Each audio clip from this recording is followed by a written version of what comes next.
Hello, my name is Alex, and today I'll be running you through a brief overview of the Soldo Web Console for KCLSU. Now, it's worth noting that the Web Console exists in parallel or in tandem to our mobile application, which can be downloaded from the Apple Store or Play Store. So I'll just log in to my demo account to show you around. And this is the first screen that you see. It takes you directly to the user section, which actually in this instance isn't particularly relevant due to the way that you have your system configured. So on the left, there's a couple of options here, and there's some options on the right as well, which I'll come to momentarily. But the main chunk of activity will take place under the card section, because the way you have your system set up is you have a card, one card per your activity group assigned to yourself and your counterpart, either a president or treasurer. And that's what you can see here. You can see who the card is assigned to. You can see the short 4 digits, the relevant group, the balance, obviously the name of the card as well. So if I tap into this, there is some more information. So there's that balance again on the top right, a bit of a visual on the card. And something else we can do here is look into the security and card information. So for example, if you needed to lock your card because you saw some strange transactions occurring, you're able to do that here. You can also report the card as lost or stolen if you lose it on a night out or something. And you can also report the card as broken if it's snapped in half.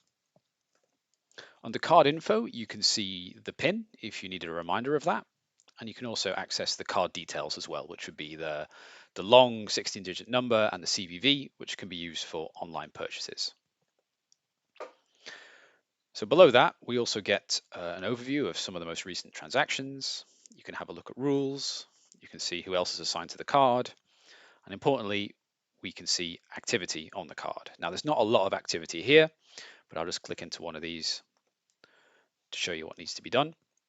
So this is a transaction as it stands on Soldo. And within this screen, you're able to add lots of information to the transactions that have been made on the card.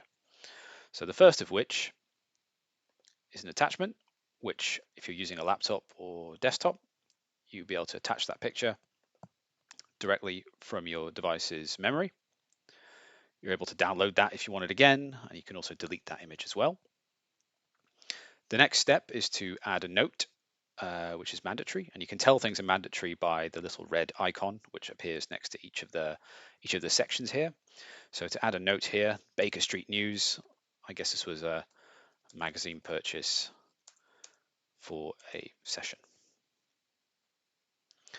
Next, you'll need to select the VAT rate, of which there are 3.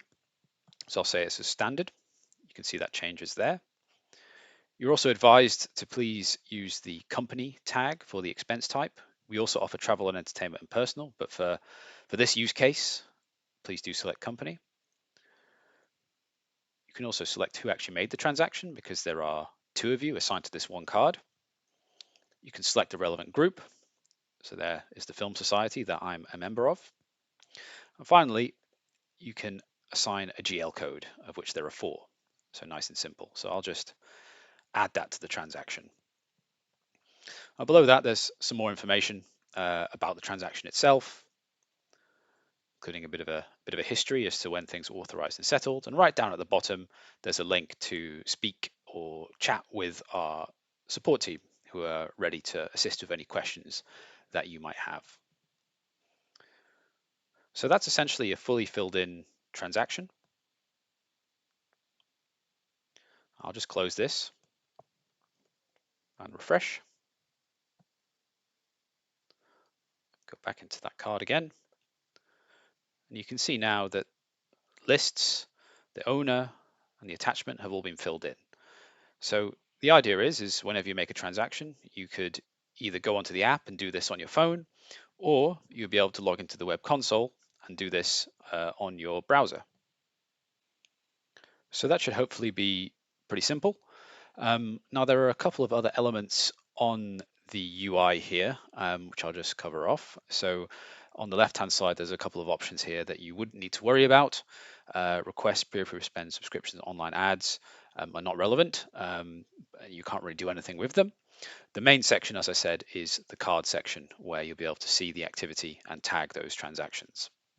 But over on the right, what we also have is some options to email us. Again, if you want to get in touch with support, you can send us an email directly. You can refresh the page.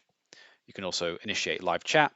And if you wanted to go through to Soldo specific FAQs, you're welcome to click on this and it will take you through to a page which gives you plenty of articles and information about the system. We also have a chat roundel down at the bottom here. Again, it's another way for you to get in touch with us directly. So that's about it. Hopefully pretty simple. As I said, we have support available. You're also welcome to contact myself, acurran@soldo.com, if you had any questions. Thank you very much.